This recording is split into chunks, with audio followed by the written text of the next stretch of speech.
Praise the Lord. Shalom. கர்த்தர் உங்களை ஆசீர்வதிப்பார். நம்ம கொஞ்ச நேரம் ஆண்டவரை ஆராதிப்போம். கர்த்தருடைய நாமத்தை இந்த வேளை நம்ம உயர்த்துவோம். Thank you Jesus. குயவனேவும் கையில் களிமண்ணா உடைத்து உருவாக்கும். குயவனேவும் கையில் களிமண்ணா உடைத்து உருவாக்கும். என் சித்தமல்ல உம் சித்தம் நாதா, தருகிறேன் உம் கையிலே. என் சித்தமல்ல உம் சித்தம் நாதா, தருகிறேன் உம் கையிலே. என்னை தருகிறேன் உம் கரத்தில். என்னை படைக்கிறேன் உம் பாதத்தில். என்னை தருகிறேன் உம் கரத்தில். என்னை படைக்கிறேன் உம் பாதத்தில். உருவாக்குமே என்னை, உருவாக்குமே என்னை, உருவாக்குமே. உம் சேவைக்காய் என்னை தருகின்றே. வனைந்திடும் உம் சித்தம் போ. உம் சேவைக்காய் என்னை தருகின்றே. வனைந்திடும் உம் சித்தம் போ. எனக்காக வாழாமல் உமக்காக வாழ்ந்திட. எனக்காக வாழாமல் உமக்காக வாழ்ந்திட. உருவாக்குமே என்னை, உருவாக்குமே என்னை, உருவாக்குமே. என்னை தருகிறேன் உம் கரத்தில். என்னை படைக்கிறேன் உம் பாதத்தில். என்னை தருகிறேன் உம் கரத்தில். என்னை படைக்கிறேன் உம் பாதத்தில். உருவாக்குமே என்னை, உருவாக்குமே என்னை, உருவாக்குமே. எங்களை மிகவும் அதிகமாய் நேசிக்கிற எங்கள் அன்பின் பரலோக பிதாவே, ஆண்டவரே, மீண்டும் உடைய சமூகத்தை நாங்கள் ஒன்று கூடி உடைய வசனங்களை தியானிக்க நீர் எங்களுக்கு பாராட்டின கிருபைக்காக நன்றி. ஆண்டவரே, நீர் உருவாக்கும்படி எங்களை உம்முடைய கரங்களில் ஒப்புக் கொடுக்கிறோம். நீர் குயவன், நாங்கள் களிமண். எங்களுடைய சித்தம் அல்ல, உங்கள் சித்தம், உங்கள் விருப்பம் நிறைவேறுவதற்கு எங்களை உங்கள் பாதங்களிலே சரணடைய ஒப்பு கொடுக்குறோம். ஆண்டவரே, இந்த நாள் உம்முடைய வார்த்தையின் மூலமாய் எங்களை உருவாக்கும். ஆண்டவரே, எங்களை முற்றிலுமாய் அர்ப்பணிக்கிறோம். மகிமை நீர் எடுத்துக்கொள்ளும். இயேசுவின் நாமத்தில் பிதாவே, ஆமென், ஆமென். ஷலோம். ஆண்டவராகிய இயேசு கிறிஸ்துவின் இணைய நாமத்தினால அன்போடு கூட உங்களை நான் வாழ்த்துகிறேன். கடந்த சில மாதங்களாக, குறிப்பாக இந்த குவாரண்டைன் பீரியட் ஆரம்பித்த அந்த நாளிலிருந்து ஒவ்வொரு நாள் மாலை பொழுதிலும் உங்களோடு கூட வேத புஸ்தகத்தை தியானிக்கும்படி, குறிப்பாய் ரோமருக்கு எழுதின நிருபத்தையும் சமீப நாட்களில் எபேசியருக்கு எழுதின நிருபத்தினுடைய சில பகுதிகளும் நாம் தியானித்து வருகிறோம். குறிப்பாய் ஜூம்லேயும் ஃபேஸ்புக்லேயும் இதை நாம் லைவ் பண்ணி கொண்டிருந்தோம். பட் சில குறிப்பிட்ட சூழ்நிலை நிமித்தமாய் இந்த நாளிலிருந்து நம்ம யூடியூப் மற்றும் ஃபேஸ்புக்கில் இதை ப்ரீமியர் மெத்தட் படி நாங்கள் லைவ் செய்ய தீர்மானித்திருக்கிறோம். ஸோ இன்றிலிருந்து எபேசியருக்கு எழுதின நிருபம் தொடர்ந்து நாம் தியானிக்க போகிற வேத பகுதிகள் அனைத்தும் யூடியூப் மூலமாக உங்களுக்கு லைவ் செய்யப்படும் என்பதை மிகுந்த தாழ்மையோடு கூட நான் அறிவித்துக்கொள்ள விரும்புகிறேன். நிச்சயமாகவே கடந்த நாட்களிலே நாம் கேட்ட சத்தியங்கள் உங்களுக்கு மிக பிரயோஜனமாக இருந்திருக்கும் என்று நான் கர்த்தருக்குள்ளே விசுவாசிக்கிறேன். உங்களிடத்திலிருந்து நான் பெற்ற சாட்சிகள் அதை உறுதிப்படுத்துகிறது.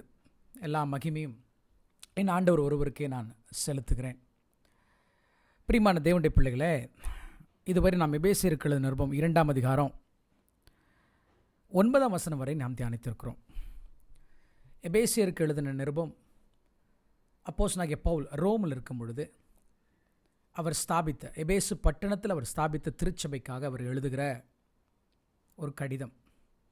இன்ஃபேக்ட் எபேசுக்கு எழுதின அந்த நிருபத்தோடு கூட சேர்த்து கொலோசைக்கு எழுதின கடிதத்தையும் நாம் தியானிப்போம் என்றால் இரண்டுமே கிட்டத்தட்ட ஒரே விதமான கருத்துக்களோட இசைந்த ஒரு நிருபங்களாக நாம் என்ன செய்ய முடியும், பார்க்க முடியும். ஒருவேளை கடந்த நாட்களில் நான் எபேசியருக்கு எழுதின நிருபம் அல்லது ரோமருக்கு எழுதின நிருபத்தினுடைய சில பகுதிகளை நீங்கள் கேட்டிருக்க வாய்ப்பில்லை அப்படின்னா, ஒருவேளை நீங்கள் அதை கேட்கல அப்படின்னு சொன்னால் கீழே நீங்கள் ஸ்க்ரீனில் பார்க்கக்கூடிய என்னுடைய ஃபேஸ்புக் ஐடியில் சென்று என்னுடைய டைம் லைனில் நீங்கள் அவைகளை பார்க்கலாம். Because I don't want to miss those things. ஏன்னா இன்றைக்கி புதுசாக இதை கேட்குறவங்க இதற்கு முன்பதாக உள்ள பாடங்களை நீங்கள் கேட்பீர்கள் என்றால் என்ன கண்ணோட்டத்தோடு இதை நாம் படிக்கிறோம் என்பதை நீங்கள் என்ன செய்ய முடியும், புரிந்து கொள்ள முடியும். ரைட், சரி. இன்றைக்கு நாம் எபேசியருக்கு எழுதின நிருபம் 2ஆம் அதிகாரத்தை வாசிக்க போகிறோம். 1ஆம் அதிகாரம் முழுவதும் ஒரு திருச்சபையை குறித்த தேவனுடைய திட்டம் என்ன, தன்னுடைய ஒரே பேரான குமாரனாகிய இயேசு கிறிஸ்துவை பிதாவாகிய தேவன் சிலுவையில் மரிக்க கொடுத்தாரே, நம்மை ரட்சித்தாரே, அந்த ரட்சிப்புக்கு பின்பதாக இருந்த தேவனுடைய திட்டம் என்ன? Why God sent his own son to die for us on the cross, and what is the purpose behind salvation? கலெக்டிவாக ஒரு சர்ச்னு வரும்போது ஆண்டவருடைய திட்டம் என்னென்னா ஒரு 8 விதமான உபதேசங்களை சாப்டர் 1 தியானித்தோம். சாப்டர் 2 இஸ் அபவுட் ஒவ்வொரு இண்டிவிஜுவல் பிலீவர்ஸை குறித்த தேவனுடைய திட்டம். ஆமென். 1 5ஆம் வசனம் வரை வாசிக்கும் பொழுது எப்படிப்பட்ட நிலையில் நாம் இருந்தோம் என்றும், 4 7 வரை வாசிக்கும் பொழுது கர்த்தர் எப்படி நம்மை உயிர்ப்பித்தார், எழுப்பினார், உன்னதங்களில் அவரோடு கூட அமர செய்தார் என்றும், வசனம் 8 9 அவருடைய கிருபையினால் நாம் ரட்சிக்கப்பட்டோம், நம்முடைய கிரியையினால் அல்ல என்பதை நாம் தியானித்தோம். இன்றைக்கு 10ஆம் வசனத்தை நாம் தியானிக்க போகிறோம். என்னோடு கூட சேர்ந்து எபேசியருக்கு எழுதின நிருபம் 2ஆம் அதிகாரம் 10ஆம் வசனத்தை வாசிப்போம். ஏனெனில் நற்கிரியைகளை செய்கிறதற்கு நாம் கிறிஸ்து இயேசுவுக்குள் சிருஷ்டிக்கப்பட்டு தேவனுடைய செய்கையாக இருக்கிறோம். அவைகளில் நாம் நடக்கும்படி அவர் முன்னதாக அவைகளை ஆயத்தம் பண்ணியிருக்கிறார் அப்படின்னு பவுல் எழுதுகிறார். மறுபடியும் அந்த வசனத்தை வாசிக்கிறேன். ஏனெனில் நற்கிரியைகளை செய்கிறதற்கு நாம் கிறிஸ்து இயேசுவுக்குள் சிருஷ்டிக்கப்பட்டு தேவனுடைய செய்கையாக இருக்கிறோம். அவைகளில் நாம் நடக்கும்படி அவர் முன்னதாக அவைகளை ஆயத்தம் பண்ணியிருக்கிறார். ஸோ இன்றைக்கும் கர்த்தருக்கு சித்தமால் நாளைக்கும் காட்ஸ் ஒர்க்மேன்ஷிப், ஆண்டவருடைய கரத்தினுடைய கிரியை அப்படின்ற தலைப்பில் நாம் இந்த வசனத்தை நம்ம தியானிப்போம். மார்ட்டின் லூத்தர் என்கிற ஒரு தேவனுடைய மனுஷன் கத்தோலிக்க திருச்சபையினுடைய பாதிரியாராக அவர் இருந்தார். அவர் அந்த திருச்சபையை விட்டு வெளியே வந்து அவருடைய கண்கள் திறக்கப்பட்டதுனால, சத்தியத்தை அவர் அறிந்து கொண்டதுனால he came out of the Catholic Church. அவருடைய ஸ்ட்ராங்கான டீச்சிங்கில் ஒன்று, நம் கிருபையினால் விசுவாசத்தை கொண்டு நாம் நீதிமானாக்கப்படுகிறோம். எப்படி நாம் நீதிமானாக்கப்பட்டோம்? நம்முடைய கிரியையினால் அல்ல, அவருடைய கிருபையினால் நாம் நீதிமானாக்கப்பட்டோம். ஸோ கடந்த செஷனில் நீங்கள் ஒரு நல்ல இல்லஸ்ட்ரேஷன் உங்களுக்கு நான் கொடுத்தேன். எப்படி ஒரு பீங்கான் ஜாடி உடைந்த பொழுது ஹென்ரி மூர் ஹவுஸ் என்பகிறவர் என்ன செய்கிறார், அந்த பீங்கான் ஜாடியை ஒட்ட வைக்க முயற்சி செய்கிறார். கடைசியில் அது தோல்வியில் போய் முடிந்து விடுகிறது. எப்படி அம்மேன் அதை ரெக்டிஃபை பண்ணார் அப்படின்ற இல்லஸ்ட்ரேஷனை போன கிளாஸில் நான் உங்களுக்கு கொடுத்தேன். உண்மைதான், நீங்களும் நானும் நம்முடைய கிரியையினால் நீதிமானாக முடியவே முடியாது. கிருபையினால் விசுவாசத்தை கொண்டு நாம் நீதிமானாக்கப்பட்டோம் அல்லது ரட்சிக்கப்பட்டோம். ஆனால் நீங்கள் கேத்தலிக் தியாலஜி எடுத்துட்டிங்கன்னா அவர்களுடைய இறையல் எப்படிப்பட்டதுன்னா faith plus work equals to justification. ஒருவன் நீதிமானாக்கப்பட வேண்டும் என்றால் 2 விஷயங்கள் அவசியம். This is Catholic theology. ஒன்று ஃபெய்த் இருக்கணும், இரண்டாவது என்ன இருக்கணும்? ஒர்க்ஸ், கிரியையும் இருக்கணும். அதாவது நம்முடைய விசுவாசத்தோடு கிரியையும் இணைத்து தேவன் நம்மை நீதிமானாக்குகிறார் என்பது கத்தோலிக்க மதத்தினுடைய இறையல்.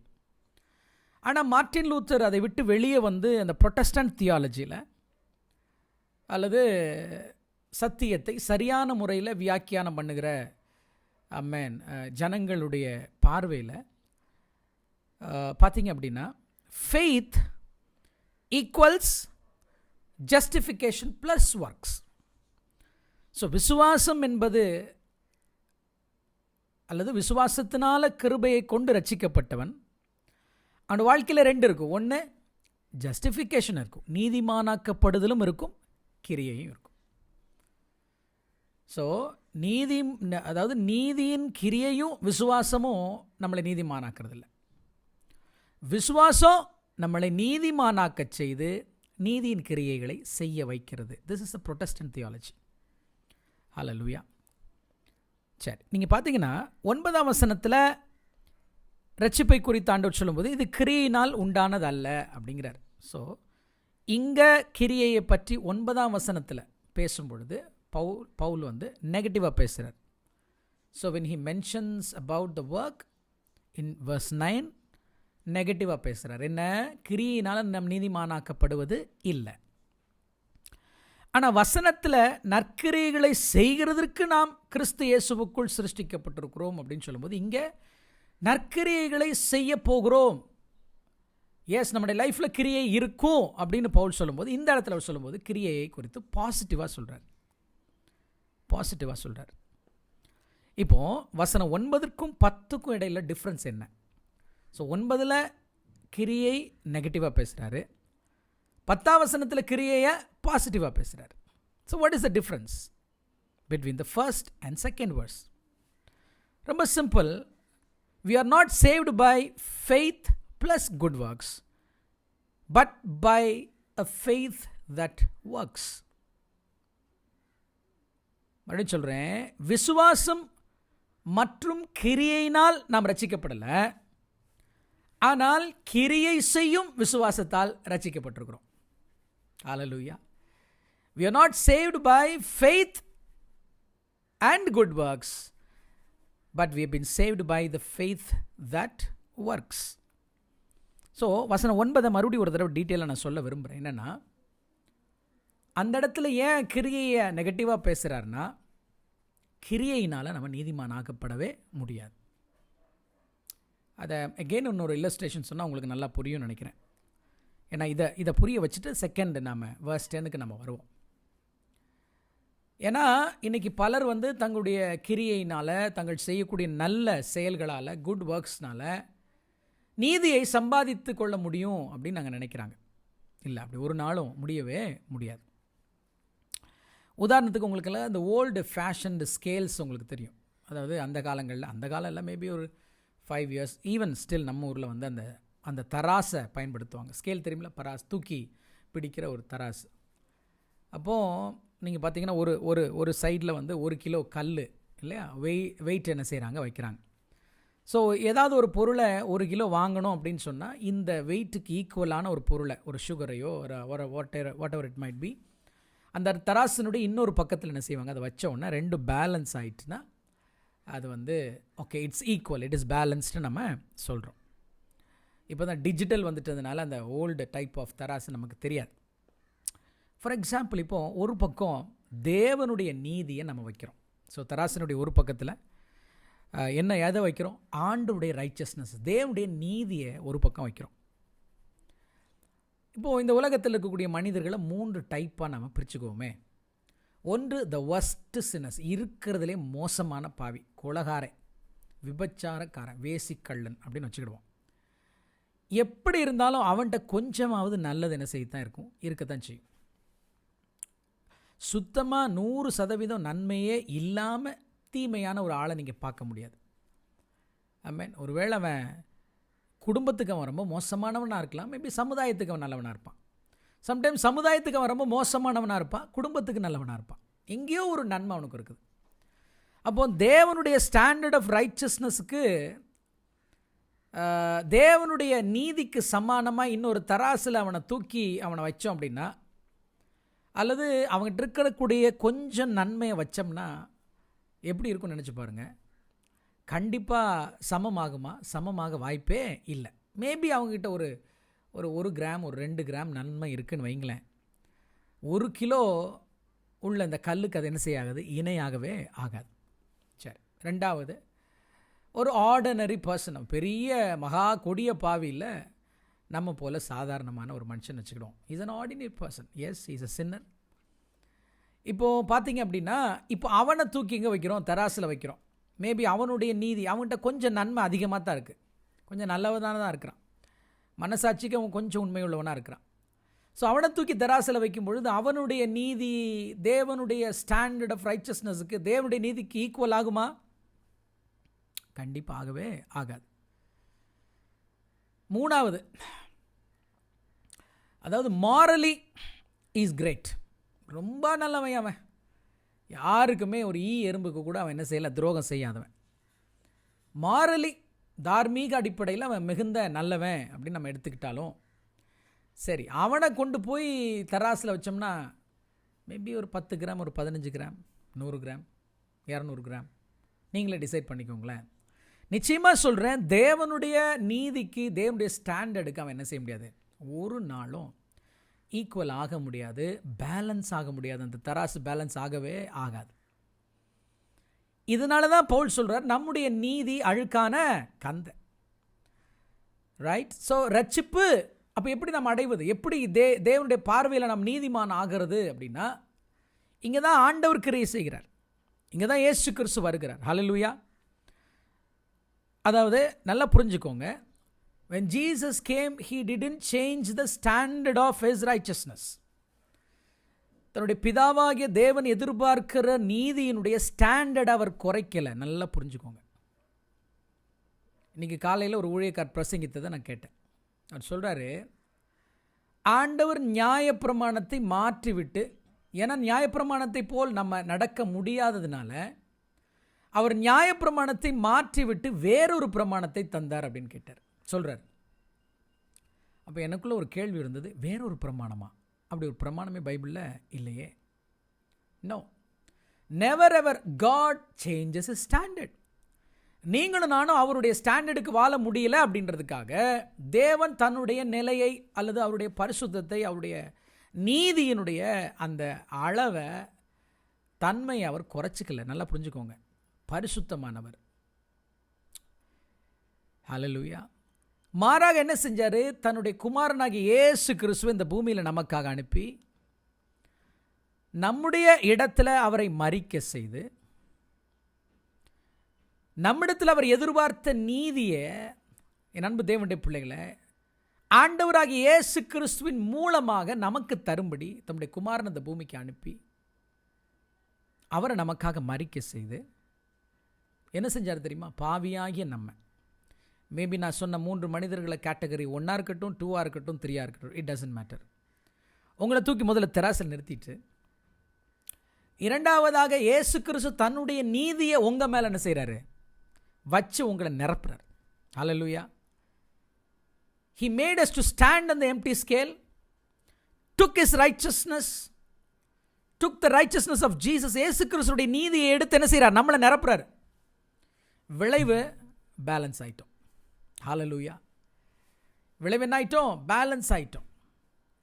இப்போ இந்த இடத்துல நீங்கள் ஒன்றுமே செய்யலை, சிம்பிளி யூ பிலீவ்ட், நீங்கள் விசுவாசிச்சிங்க. எனக்காக அவர் மரித்தார், எனக்காக அடக்கம் பண்ணப்பட்டார், எனக்காக உயிரோடு கூட எழும்பினார்.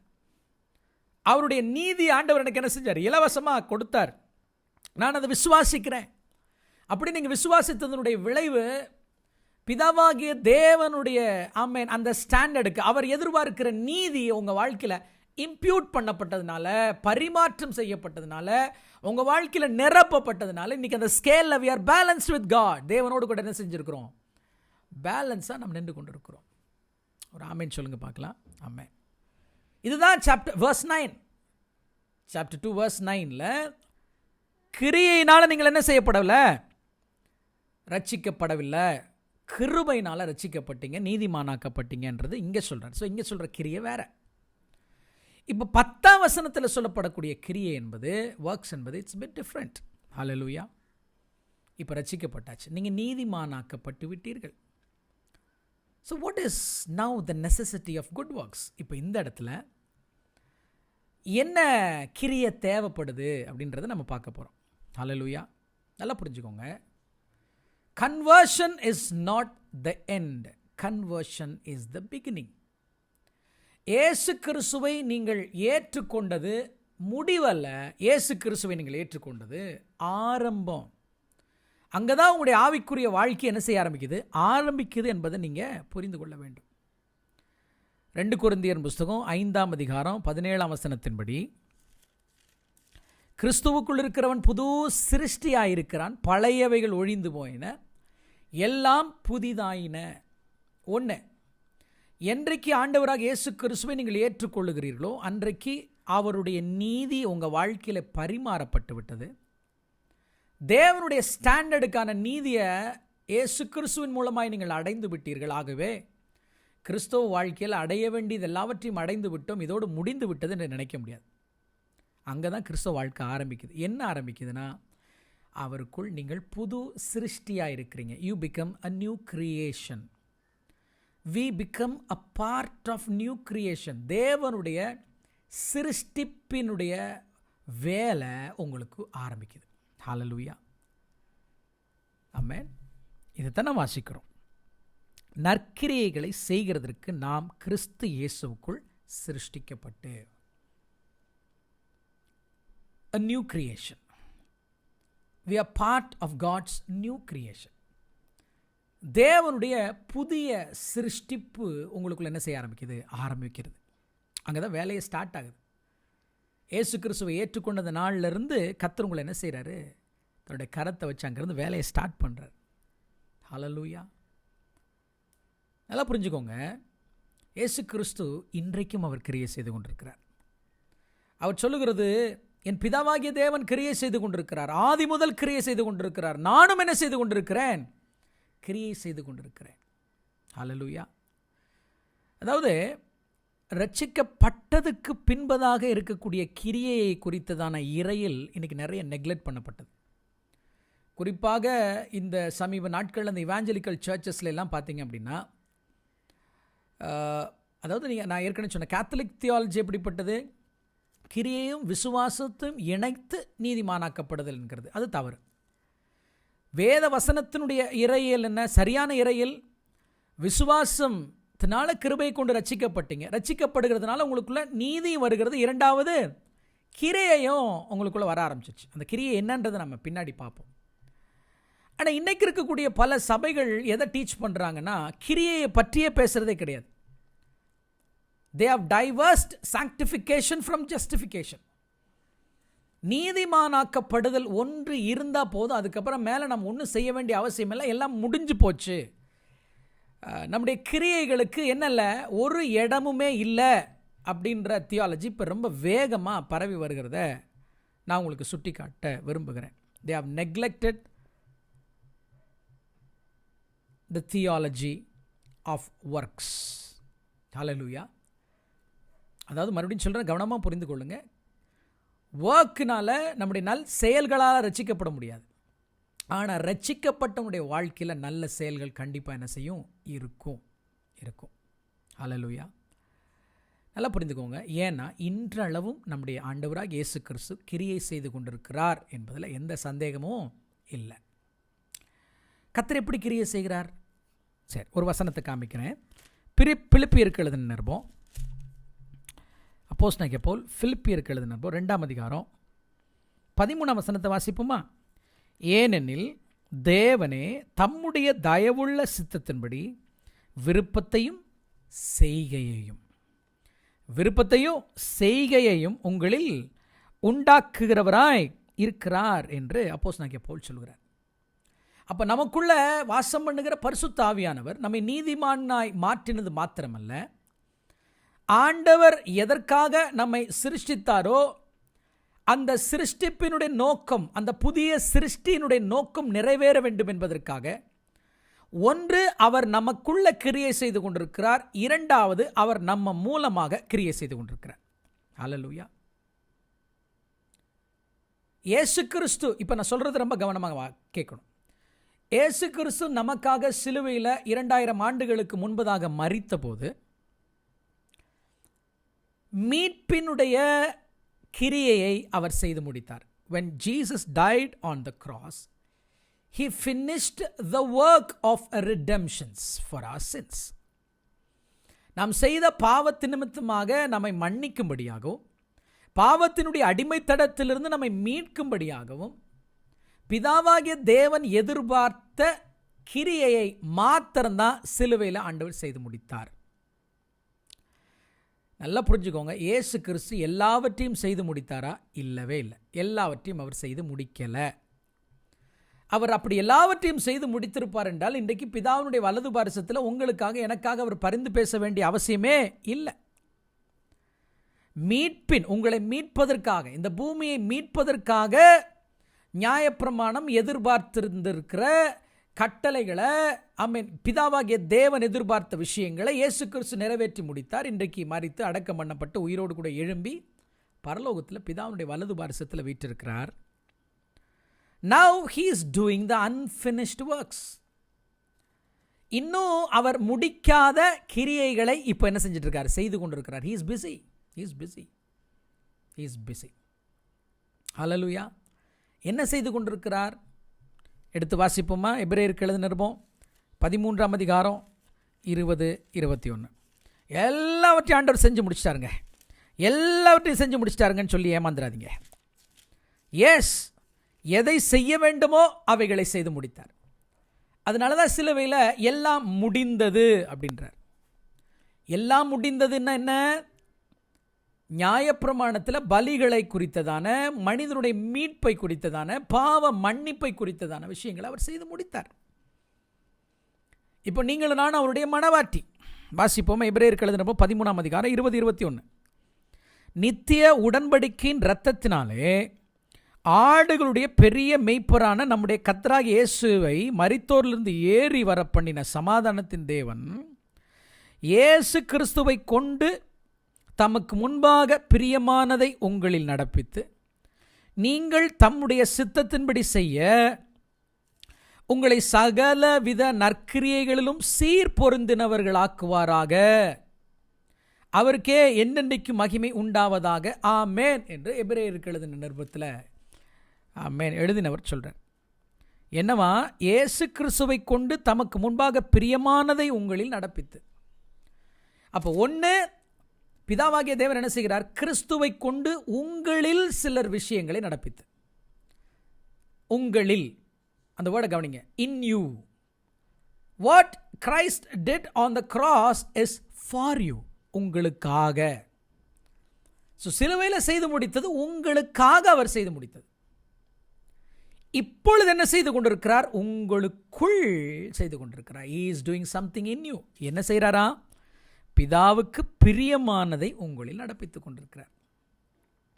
எது பிதாவுக்கு பிரியமானது? என்ன நினைக்கிறீங்க நீங்க? தன்னுடைய குமாரனுடைய சாயலுக்கு ஒப்பாய் மாறுகிற கிரியையை உங்களுக்குள்ள பிதாவாகிய தேவன் நடத்தி கொண்டிருக்கிறார். அதுதானே பிதாவுக்கு பிரியமானதாக இருக்கும். ரைட்? நீங்கள் தம்முடைய சித்தத்தின்படி செய்ய. யாருடைய சித்தத்தின்படி செய்ய? பிதாவாகிய தேவனுடைய சித்தத்தின்படி செய்ய உங்களை சகல நற்கிரியைகளிலும் சீர்பொருந்தினவர்களாக. ரெண்டு விஷயம். ஒன்று, தமக்கு முன்பாக பிரியமானதை உங்களில் நடப்பித்து. இரண்டாவது, உங்களை சகலவித நற்கிரியைகளிலும் சீர்பொருந்தினவர்களாக, உங்கள் மூலமாக சில விஷயங்களை செய்வதற்கு ஆண்டவர் என்ன செய்கிறார்? கிரியை செய்து கொண்டிருக்கிறார். Is still busy with your life. Is very very busy in my life. அப்போ 2 விஷயத்தை பார்க்குறோம். ஒன்று, எனக்குள் சில நல்ல கிரியைகளும், 2வது என் மூலமாக சில நல்ல கிரியைகளையும் கர்த்தர் செய்து கொண்டிருக்கிறார். புரியுதா நான் சொன்னது? கிரியைகள் இன்னும் முடியலை, ஒர்க் இன்னும் முடியல. ஏசப்பாட ஒர்க் முடிஞ்சிருச்சா? இன்னும் முடியலை, இனிமேல் தான் நிறையா ஒர்க் இருக்கு. அதாவது சிலுவையில் நமக்காக மரித்தது ஒரே நாளில் முடிஞ்சு போச்சு. அல்லேலூயா. ஆனால் என்னைக்கு நீங்களும் நானும் அவரோடு கூட சிலுவையில் மரித்தோமோ, அவரோடு கூட அடக்கம் பண்ணப்பட்டோமோ, அவரோடு கூட என்னைக்கு உயிரோடு எழும்பினோமோ, அன்னையிலிருந்து இன்னொரு வேலை அவருக்கு ஆரம்பிச்சிருச்சு. அல்லேலூயா. எபேசியருக்கு எழுதின நிருபம் 4ஆம் அதிகாரம், ஆமென், 1-2 வசனங்களை உங்களுக்கு காமிச்சு கொடுக்குறேன். எபேசியருக்கு எழுதின நிருபம் 4ஆம் அதிகாரம் 7ஆம் வசனத்திலேருந்து டைம் இருக்கும்போது 16 வசனம் வரை நீங்கள் வாசித்து பார்த்தீங்கன்னா, 7லேருந்து 16 வரைக்கும் நீங்கள் வாசித்து பாருங்கள். 11, 12 மட்டும் நான் வாசிக்கிறேன். மேலும் நாம் அனைவரும் தேவனுடைய குமாரனை பற்றும் விசுவாசத்திலும் அறிவிலும் ஒருமைப்பட்டவர்களாகி கிறிஸ்துவனுடைய நிறைவான வளர்ச்சியின் அளவுக்கு தக்க பூரண புருஷராகும் வரைக்கும், எப்படியா? குமாரனை பற்றும் விசுவாசத்திலும் ஆண்டவராக இயேசு கிறிஸ்துவை குறித்த அறிவிலும் ஒரு மனதிலும் கிறிஸ்துவனுடைய நிறைவான வளர்ச்சியின் அளவுக்கு தக்கதாக. ரட்சிக்கப்பட்ட போது நீங்கள் குழந்தையாக பிறந்துட்டீங்க, அவ்வளோதான். குப்புன்னு வளரல, மேஜிக்கெல்லாம் ஒன்றும் நடக்கலை. குழந்தையாக உங்களை பெற்றுட்டார் அவர். தேன் உங்களை தன்னுடைய குமாரனுடைய சாயலுக்கு ஒப்பாய் மாற்றுவதற்கு உங்களை வளரச் செய்கிற வேலை இன்னைக்கு வரைக்கும் செஞ்சுக்கிட்டு இருக்கார் அவர். ஒரு குழந்தையை பெற்றதோட ஒரு பெற்றோருடைய பொறுப்பு முடிஞ்சிருச்சா? இல்லை. அவனை வளர்த்தி படிக்க வச்சு திருமணமாக்கி கொடுக்குற வரைக்கும் அவனுடைய வேலை முடியறதில்ல. அதே மாதிரி தான் மணவாளனை நீங்கள் கரம் பிடிக்கிற வரைக்கும் பிதாவாகிய தேவனுடைய வேலையும் குமாரனாகிய கிறிஸ்துடைய வேலையும் ஓயவில்லை. He is still working in you. அதை மட்டும் நீங்கள் பார்க்க போகிறோம், அவ்வளோதான். In you என்ன சொல்கிறாரு? கிறிஸ்துவனுடைய நிறைவான வளர்ச்சியின் அளவுக்கு தக்கதாக பூரண புருஷராகும்படி நம்மளை என்ன செய்கிறாரா? ஆண்டவர் 15ஆம் வசனத்தை வாசிங்க பார்க்கலாம். அன்புடன் சத்தியத்தை கை கொண்டு தலையாகிய கிறிஸ்துவுக்குள் எல்லாவற்றிலேயும் நாம் வளருகிறவர்களாக இருக்கும்படி அப்படி செய்தார். ஸோ வளர்ச்சிக்காக நீங்களும் நானும் இன்னும் வளரணும். எப்படி வளரணும்? ஆள் வளர்றதா, சைஸில் வளர்றதா? இல்லை. Is talking about our spiritual growth. குமாரனாக இயேசு கிறிஸ்துடைய சாயலுக்கு ஒப்பாய் நீங்கள் நாள்தோறும் வளருவதற்காக உங்களுக்குள்ள இருந்து எப்போ என்ன செஞ்சுட்டு இருக்கார்? ஆண்டவர் கிரியை செய்து கொண்டே இருக்கிறார். ஹல்லேலூயா. ஸோ 3 விஷயம். 1, சிலுவையில் he worked for us. இப்பொழுது he is working in us. Then he will work through us. எனக்காக சிலுவையில் கிரியை செய்தார், இப்பொழுது எனக்குள் கிரியை செய்து கொண்டிருக்கிறார். 3வதாக என் மூலமாக அடுத்தது என்ன செய்வார்? கிரியை செய்வார். ஹல்லேலூயா. மோசேயினுடைய வாழ்நாளை 340 பிரிக்கலாம். முதல் 40 எகிப்தில், 2வது 40 மாமனாகிய எத்ரோனுடைய ஆடுகளை மேய்க்கிற வனாந்திரத்தில், 3வது 40 இஸ்ரவேல் ஜனங்களை 40 வருஷம் வனாந்திரத்தில் நடத்தினது. 2வது 40 வருடங்களில் மோசேயை தேவன் என்ன செய்தார்? தன்னுடைய மாமனாகிய எத்ரோ மூலமாக அந்த வனாந்திரத்தில் ஆடுகளை மேய்க்கும் பொழுது God worked in him. இல்லையா? 40 வருஷம் அவன் பார்வோனுடைய அரண்மனையில் வளர்ந்தவர், எகிப்தினுடைய சகல கலைகளையும் கற்றவர்கள். he was so skilled. Yes, அந்த டைமில் God was working in him, அதில் எந்த சந்தேகம் இல்லை. ஆனாலும் ஏற்ற காலம் வந்த பொழுது அங்கிருந்து ஆண்டவரனை பிரித்து எடுத்து அவனுக்குள்ள பொறுமையையும் ஆவின் கனிகளையும் தாழ்மையையும் சாந்தத்தையும் உருவாக்குவதற்காக ஆண்டவர் என்ன செஞ்சார்? வனாந்திரத்துக்கு கொண்டு போனார், ஆடுகளை மேய்க்க விட்டார். ஹல்லேலூயா. இன்ஃபேக்ட் அந்த வனாந்திரத்தினுடைய ஒவ்வொரு பாதைகளை குறித்ததான அறிவு அவனுக்கு கொடுத்தார். ஏன்னா இதே வனாந்திரத்தில் இஸ்ரவேல் ஜனங்கள் என்ன செய்யணும்? வழி நடத்த வேண்டுமே. ஆகவே மேடு பள்ளங்கள் எங்கே இருக்குது, எங்கே பாதைகள் இருக்குது, எது ஆபத்து இல்லை, எல்லா விஷயங்களையும் கற்றுக் கொடுக்கும்படி 40 வருஷங்கள் God was working in Moses. மோசேவினிடத்தில் கர்த்தர் கிரியை செய்தார். ரட்சிக்கப்பட்டதோட வேலை முடிஞ்சிடாது பிரதர் சிஸ்டர். ஹல்லேலூயா. அதுக்கப்புறம் தான் வேலையை ஆரம்பிக்குது. இன்னைக்கு கர்த்தர் உங்களை வேறொரு பெரிய பிளானுக்காக, பர்பஸ்க்காக இன்றைக்கு he is working in you. He is working in you so that he will work through you. உங்கள் மூலமாக கர்த்தர் கிரியை செய்வதற்காக உங்களுக்குள்ள கர்த்தர் என்ன செய்து கொண்டிருக்கிறார்? கிரியை செய்து கொண்டிருக்கிறார். ஹல்லேலூயா. ஏன்னா அடிப்படையாகவே தேவன் உங்களையும் என்னையும் தெரிந்து கொண்டதனுடைய நோக்கம் நீங்களும் நானும் நற்கிரியைகளை செய்வதற்கு தகுதியுள்ளவர்களாக நீங்கள் மாறும்படி. காட்ஸ் ஹேண்ட் ஒர்க் என்று பைபிள் சொல்லுது. ஹேண்ட் கிராஃப்ட்னு சொல்லுவோம் இல்லையா? ஹேண்ட் கிராஃப்ட்டுக்கு உள்ள மதிப்பு வேற. ஒரு மெஷினில் செய்யப்படக்கூடிய பொருளுக்கும் கைவினை பொருளுக்கும் உள்ள வித்தியாசம் வேற. அதனுடைய வேல்யூ வேற. கையினால் செய்யப்படக்கூடிய எந்த ஒரு பொருளுடைய மதிப்பு அதிகம்.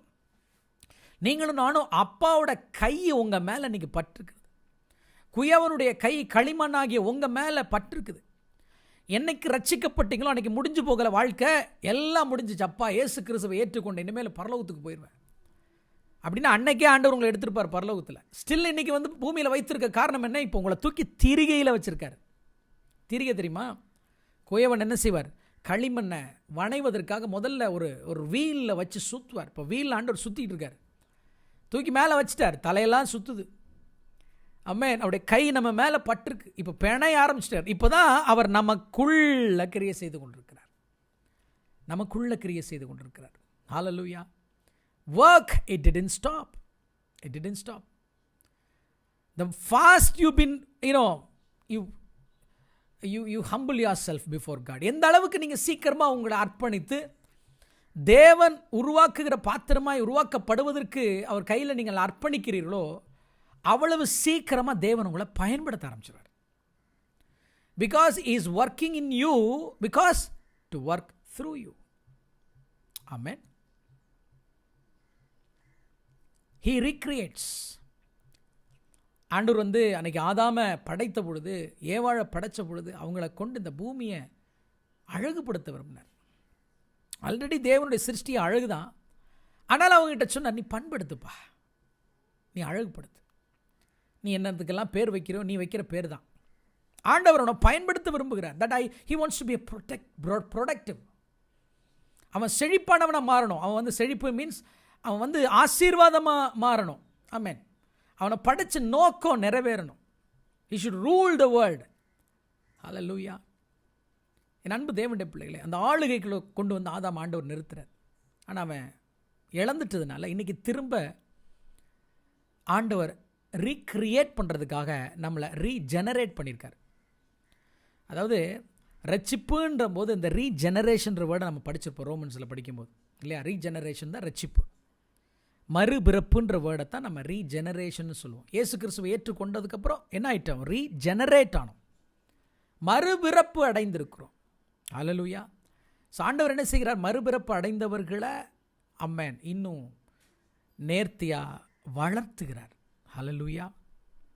எதுக்கு தெரியுமா? உங்களை கொண்டு இந்த பூமியில் பெரிய காரியங்களை செய்வதற்காக. ஆண்டவங்களோடு கூட பேசுகிறாரா? he wants to do mighty things through you. உங்கள் மூலமாக கர்த்தர் பெரிய காரியங்களை செய்ய விரும்புகிறார். லாசரு மரித்து 4 நாள் ஆயிற்று. ஆண்டவராக இயேசு கிறிஸ்து நின்று உரத்த சத்தமாய், லாசருவே நீ என்ன செய், வெளியே வா அப்படிங்கிறார். அவன் வெளியே வரான். வந்து நின்ன உடனே ஆண்டவர் தன்னுடைய சீஷர்களை பார்த்து சொல்கிறார், ஏன்ப்பா பார்த்துக்கிட்டு நிற்கிறீங்க? அவனுடைய கட்டுக்களை என்ன செய்யுங்க? அவிழ்த்து விடுங்க. என்ன சொல்கிறாரு? see I have worked in him, now I am going to work through him. Right? என்ன செஞ்சேன்? நான் இன்னைக்கு அவன் வாழ்க்கையில் ஜீவனை கொடுத்து அவனை உயிரோடு கூட எழுப்பினேன், அவனை உயிர்ப்பித்து விட்டேன். ரைட்? அடுத்தது அவனை கொண்டு நான் என்ன செய்ய போகிறேன்? கிரியை செய்ய போகிறேன்னா அவனை அவுத்து விடணும். ஹல்லேலூயா. அவனை அவுத்து விடணும். அப்போது அங்கே ஒரு ஒர்க் நடக்குது. அங்கே ஒரு அந்த அவுத்து விடுதல் என்கிற அந்த ஒர்க் நடந்தால் தான் he could be useful. அதே மாதிரி தான் இன்றைக்கி ரட்சிக்கப்பட்டதோடு நம்முடைய வாழ்க்கை முடிந்து போகவில்லை. என் அன்பு தேவனுடைய பிள்ளைகளை கர்த்தர் உங்களுக்குள்ள கிரியை செய்து கொண்டிருக்கிறார். ஏன்னா அடுத்தது உங்கள் மூலமாக ஆண்டவர் என்ன செய்ய போகிறார்? கிரியை செய்ய போகிறார். மறுபடியும் இந்த வசனத்தை வாசிப்போமா? எபேசியர் 2:10. ஏனெனில் நற்கிரியைகளை செய்கிறதற்கு நாம் கிறிஸ்து இயேசுவுக்குள் சிருஷ்டிக்கப்பட்டு, பார்த்தீங்களா? நீங்கள் கிறிஸ்து இயேசுக்குள் என்ன செய்யப்பட்டிருக்கீங்க? அகெயின் இதான் ரீஜெனரேஷன். மறுபடியும் சிருஷ்டிக்கப்பட்டு தேவனுடைய செய்கையாக இருக்கிறோம். ஆண்டுடைய கரம் உங்கள் மேலே பட்டு உங்களை உருவாக்கி கொண்டிருக்கிறது. ஹல்லேலூயா. அவைகளை நாம் நடக்கும்படி அவர் முன்னதாக அவைகளை நமக்கு என்ன செய்திருக்கிறார்? ஆயத்தம் பண்ணியிருக்கிறார். ஸோ இதை பற்றி நாம் டீட்டெயிலாக நாளைக்கு நாம் பார்ப்போம். எப்படி ஆண்டவர் எனக்குள்ளே கிரியை செய்கிறார், எப்படி ஒர்க் பண்ணிட்டு இருக்கிறார். How do I know that he is working in me? நற்கிடைகளை செய்வதற்கு என்னை எப்படி உருவாக்கி கொண்டிருக்கிறார்? மேபி குறைஞ்சது ஒரு 3 விதத்தில். ஒன்று, அவருடைய வார்த்தை. அவருடைய வார்த்தை படிக்க படிக்க, இப்படி நீங்கள் வார்த்தைகளை கேட்க, தியானிக்க உங்களுக்குள்ள ஒரு கிரியேஷன் நடந்து கொண்டே இருக்குது. எஸ், அவருடைய சமூகத்தில் ஜெபத்தில் இரண்டாவதாக நீங்கள் நேரத்தை செலவு பண்ண எந்த அளவுக்கு அதிகமாய் கர்த்தருடைய பாதத்தில் நீங்கள் காத்திருக்கிறீர்களோ உங்களுக்குள்ள ஒரு கிரியேஷன் நடந்து கொண்டே இருக்குது, ஒரு ஒர்க் நடக்குது. கர்த்தர் நமக்குள்ள கிரியை செய்கிறது ஒன்று, அவருடைய வார்த்தையின் மூலமாக. இரண்டாவது, அவருடைய சமூகத்தில் நாம் ஜெபத்தில் காத்திருக்கிறது மூலமாக. மூணாவது, மிக மிக முக்கியம் என்னன்னா, உங்கள் வாழ்க்கையில் சில சூழ்நிலைகளில் உங்களை அழைச்சிட்டு போகிறதுனால. நான் பாடுகள்னே சொல்வேன், அதை சொல்கிறது குறித்து எனக்கு பயம் இல்லை. என் அன்பு தேவனுடைய பிள்ளைகளை, ஆண்டவர் உங்களுக்குள்ள தைரியத்தை உருவாக்க வேண்டும் என்று ஆசைப்படுறார். ஏன்னா உங்களை கொண்டு போய் ஆண்டவர் நிறுத்த போகிற இடம் சாதாரணமான இடமா இருக்க போகிறதில்ல. அந்த இடத்துக்கு போய் நிற்பதற்கு உங்களுக்கு நிச்சயமாக ஒரு கான்ஃபிடன்ஸ் தேவை, ஒரு போல்ட்னஸ் தேவை. பவுலை போல நீங்கள் எழுந்து நின்று தைரியமாய் பிரசங்கிக்க வேண்டும் என்று கர்த்தர் விரும்புகிறார். ஆனால் இன்றைக்கு ரட்சிக்கப்பட்டு விட்டோம், ஆனால் உள்ளத்துக்குள்ள பயம் இன்னும் கோழத்தனம் இருக்குது. இன்னும் நம்ம தைரியமாக நின்று என்ன செய்ய முடியாது, பேச முடியாதுங்கும் போது கர்த்தர் உங்களை உருவாக்கும்படி சில சிச்சுவேஷன்ஸ் உங்களை கொண்டு போய் உங்களை உருவாக்குவார், உங்களுக்குள்ள தைரியத்தை உருவாக்குவார். ஹல்லேலூயா. தைரியம் அப்படின்னு ஒன்று வளர்த்திக்கிடணும்னா சிங்கக்கூட்டுக்கு வெளியில் நிற்கக்கூடாது, சிங்கக்கூட்டுக்கு உள்ளே போகணும். அதுக்காக யாரும் ட்ரை பண்ணி பார்த்துறாதீங்க. யூ அண்டர்ஸ்டாண்ட் வாட் ஐ மீன்? சிங்கக்கூட்டுக்குள்ள வெளியில் இருந்துட்டு நாம் நான் உன்னை ஜெயிச்சிருவேன் அப்படின்னு கத்தி பேசி பிரயோஜனம் கிடையாது. உள்ளே போனால் தான் தைரியத்தை வளர்த்துக்கொள்ள முடியும். ஆகவே God will take you through some situations, tough situations. உங்களை எடுத்து கொண்டு போய் உங்களுக்குள்ள உருவாக்க வேண்டிய குணாதிசயங்களை உருவாக்குவார். மோசையை பற்றி சொன்னேனே, அவன் 40 வருஷங்கள் தன் மாமனாகிய எத்தனுடைய ஆடுகளை மேய்த்தவர். ஆனால் எங்கேருந்து இருக்கிறார் அவர்? 40 வருஷம் பார்வோனுடைய அரண்மனையில் ராஜாத்தினுடைய பிள்ளையாக வளர்க்கப்பட்டவர். கொஞ்சம் யோசிச்சு பாருங்கள், அவருடைய எஜுகேஷன் என்னவாக இருந்திருக்கும், கற்ற கலைகள் என்னவாக இருந்திருக்கும். ஆனால் கடைசியில் ஆண்டவர் அவன் கையில் வச்சுருந்த ஒரே ஒரு கோலை கொண்டு 30 லட்சம் இஸ்ரவேல் ஜனங்களை வழி நடத்துகிற அளவுக்கு மோசையை சாந்தம் உள்ளவனாக ஆண்டவர் மாற்றின இடம் அவன் மாமனார் வீடு. ஹூ நோஸ், நீங்கள் இருக்கிற வேலை ஸ்தலம், நீங்கள் இருக்கக்கூடிய வீடு, நீங்கள் உங்கள் சுற்றி இருக்கக்கூடிய சூழ்நிலைகள் ஆண்டவருடைய குணாதிசயத்தை உங்களை உருவாக்குவதற்காகவே அந்த சூழ்நிலையை கர்த்தர் வைத்திருக்கிறார் என்றால் தாழ்மையோடு அதை ஏற்றுக்கொள்ளுங்கள். நீங்கள் கீப் ஆன் டிரான்ஸ்ஃபரிங், ஒரு இடத்துலேருந்து இன்னொரு இடத்துல, ஒரு வேலையிலேருந்து இன்னொரு இடத்துக்கு மாறி மாறி மாறி மாறி உங்கள் வாழ்க்கை இருந்துச்சுன்னா ஒரு நாளும் தேவன் உங்களுக்குள்ளே உருவாக்க வேண்டிய கேரக்டர்ஸை உருவாக்கவே முடியாது. மறுபடியும் சொல்கிறேன், நற்கிரியைகளை நீங்கள் செய்வதற்கு சிருஷ்டிக்கப்பட்டிருக்கீங்க. நற்கிரியைகள்லாம் உலகத்தில் செய்கிற நற்கிரியைகளில் தேவனுடைய கிரியைகளை, நீதியின் கிரியைகளை, ஸ்டாண்டர்ட் ஆஃப் காட், தேவன் எதிர்பார்க்கக்கூடிய அந்த கிரியைகளை ஆண்டவர் சொன்னால, பரிசேயர்கள் சதுசேயர்களுடைய நீதியிலும் உங்களுடைய நீதி அதிகமாக இராவிட்டால் நீங்கள் தேவனுடைய ராஜ்யத்திற்குள் பிரவேசிக்க முடியாதுன்னு சொல்கிறார்கள். அப்படிப்பட்ட ஆண்டவருடைய ஸ்டாண்டர்டுக்கான நீதியின் கிரியைகளை நீங்களும் நானும் செய்யும்படி அழைக்கப்பட்டிருக்கிறோம். ஆகவே அப்படிப்பட்ட காரியத்தை செய்வதற்கு நீங்க இப்பவே என்ன செய்யப்பட வேண்டும்? உருவாக்கப்பட வேண்டும். Christ has to work in you. அதுக்கு நீங்க ஒப்பு கொடுக்கணும். பாடுகளுக்கு ஒப்பு கொடுக்கணும். சஃபரிங்ஸுக்கு நம்ம என்ன செஞ்சாகணும்? ஒப்பு கொடுக்கணும். ஹல்லேலூயா, ஆமென். சில விஷயங்கள் சில விட்டு கொடுக்க வேண்டியதாக இருக்கும், அர்ப்பணிக்க வேண்டியதாக இருக்கும். தன் சிலுவை எடுத்துக்கொண்டு என் பின்னே வராதவன் எனக்கு என்னவா இருக்க மாட்டான்? சீஷனா இருக்க மாட்டான். கவனிங்க, என்னைக்கு நீங்கள் இயேசு கிறிஸ்துவை ஏற்றுக்கொண்டீர்களோ அன்றிலிருந்து வேத வசனத்தின்படி நீங்கள் 2 சிலுவையை சுமந்தாகணும். ஒரு தோள் கிறிஸ்துவனுடைய சிலுவையை சுமப்பதற்கு, ஹல்லேலூயா, அவருக்காக நிந்தையையும் பாடுகளையும் அவமானங்களையும் சகிப்பதற்கு. இன்னொரு தோள் உங்களுடைய சிலுவையை சுமப்பதற்கு. உங்களுடைய சிலுவை என்றால் என்ன? உங்கள் வாழ்க்கையுடைய பிரச்சனைகளா? இல்லை. உங்களுடைய சிலுவை என்றால் நீங்களும் நானும் மரிக்க வேண்டிய விஷயங்களுக்கு அனுதினம் மரிப்பதற்கு. ஹல்லேலூயா, ஆமென். ஆமென். ஒர்க்ஸ் ஆஃப் ஃப்ளஷ், நிறைய மாம்சீக கிரியைகள் இருக்கே, அவைகளை ஒவ்வொரு நாளும் சிலுவையில் அறைந்து ஆமென் அவைகளை ஜெயிப்பதற்கு இன்னொரு தோள்களும், அவருடைய நிந்தையை சுமந்து பாளையத்திற்கு புறம்பே போவோம் என்று எபிரேயர் நிருபத்தில் வாசிக்கிறோமே, அதுபோல் நாம் சுமக்க வேண்டிய என் ஆண்டவருடைய நிந்தையை சுமப்பதற்கு இன்னொரு தோள்கள். என்ன ஒரு பாக்கியம்! ஆகவே இயேசு கிறிஸ்துவை ஏற்றுக்கொண்டு விட்டேன், உயிர்ப்பிக்கப்பட்டேன், எழுப்பப்பட்டேன், உன்னதங்களில் அவரோடு கூட அமர்ந்திருக்கிறேன் என்று பேசிட்டு போகிறதுக்காக அல்ல. we are talking to the church. செயல்படணும், கிரியை செய்வதற்காக தான் கர்த்தர் என்ன செஞ்சிருக்கிறார், நமக்குள்ள கிரியை செய்து கொண்டிருக்கிறார். ஸோ எபேசியர் நிருபம் முழுவதையும் சபைக்காக தேவன் எழுதப்பட்ட நிருபமாக நம்ம படித்து கொண்டிருக்கிறோம். அதில் சபையினுடைய மெம்பராக, கிறிஸ்துவனுடைய சரீரமாக இருக்கக்கூடிய, ஆமென், அவருடைய சரீரத்தினுடைய அங்கங்களாக இருக்கக்கூடிய தேவனுடைய பிள்ளைகளே, நான் சொல்கிறேன், கர்த்தர் விரும்புகிற ஒரு மணவாட்டியாய் நீ இருக்க வேண்டும் என்றால், நீ பிரயோஜனம் உள்ளவளாக இருக்க வேண்டும் என்றால், முதல்ல உங்களுக்குள்ள தேவன் கிரியை செய்கிற கிரியைகளுக்கு நீங்கள் உங்களை அர்ப்பணிங்க. எதிர்த்து நிற்காதீங்க, ரிட்டாலியேட் பண்ணாதீங்க, அப்படியே ஒப்பு கொடுங்க. நிச்சயமாக சொல்கிறேன், எதற்காக தேவன் உங்களை அழைத்தாரோ அதை நிச்சயமாக என்ன செய்வார், உங்களை கொண்டு செய்து முடிப்பார் என்பதில் எந்த சந்தேகமும் இல்லவே இல்லை. ஏனெனில் நாம் நற்கிரியைகளை செய்கிறதற்கு கிறிஸ்து இயேசுவுக்குள் சிருஷ்டிக்கப்பட்டிருக்கிறோம். இரவும் பகலும் உறங்காமல் தூங்காமல் இன்றைக்கி உங்களுக்குள்ள அவர் செயல்பட்டுக்கிட்டே இருக்கார். பூமி இங்கும் சுற்றி உலாவர கண்கள் உங்களை பார்த்துக்கிட்டே இருக்கு. He is working on you. He is working in you. Even right now, as you hear this voice, He is working inside your heart. ஆண்டவர் உங்களுக்குள்ள ஒரு சர்ஜரி பண்ணி கொண்டிருக்கிறார். எல்லாம் முடிஞ்சு போகலை. Every day is going to work on you. Through His word, through the prayer, through sufferings. ஆண்டவர் ஒவ்வொரு நாளும் உங்களுக்குள்ள கிரியை செய்து கொண்டிருக்கிறார் என்பதை மறந்து போக வேண்டாம். கடுமையான சூழ்நிலையில் வரும்பொழுதுலாம் பிசாசு கொண்டு வந்துட்டான்னு நினைக்காதீங்க. ஆண்டவர் எனக்குள்ள ஒர்க் பண்ணுறார், கிரியை செய்கிறார். ஜெபிப்போமா. எங்களை மிகவும் அதிகமாக நேசிக்கிற எங்கள் அன்பின் பரலோக பிதாவே, இந்த அருமையான வேலைக்காக நாங்கள் நன்றி செலுத்துகிறோம். ஆண்டவரே, எங்களுக்காக சிலுவையில் செய்தவர் இப்பொழுது எங்களுக்குள்ள கிரியை செய்கிறீர். காரணம், எங்களை கொண்டு நீர் ஏதோ செய்ய போகிறீர். ஆகவே நடந்து முடிந்த அனுபவங்கள் மாத்திரமல்ல, எங்களுக்குள்ள இப்பொழுது நடந்து கொண்டிருக்கிற, நீர் கிரியை செய்து கொண்டிருக்கிற அந்த காரியத்துக்கு எங்களை அர்ப்பணிக்க எங்களுக்கு உதவி செய்வீராக. எங்களோடு கூட நீர் பேசினதற்காக ஸ்தோத்திரம். என்னோடு கூட இணைந்து இந்த பைபிள் ஸ்டடியில் பங்கேற்ற ஒவ்வொருவரையும் நீர் ஆசீர்வதி. நாங்கள் தொடர்ந்து ஆண்டவரை பிரயாணிக்க கர்த்தர் எங்களுக்கு பலனை கிருபையும் தருவீராக. மகிமையும் கனத்தை நாங்கள் உமக்கே செலுத்துகிறோம். இயேசுவின் நாமத்தில் பிதாவே, ஆமென், ஆமென். ஷலோம். God bless you. மீண்டும் நாளை உங்களுக்கு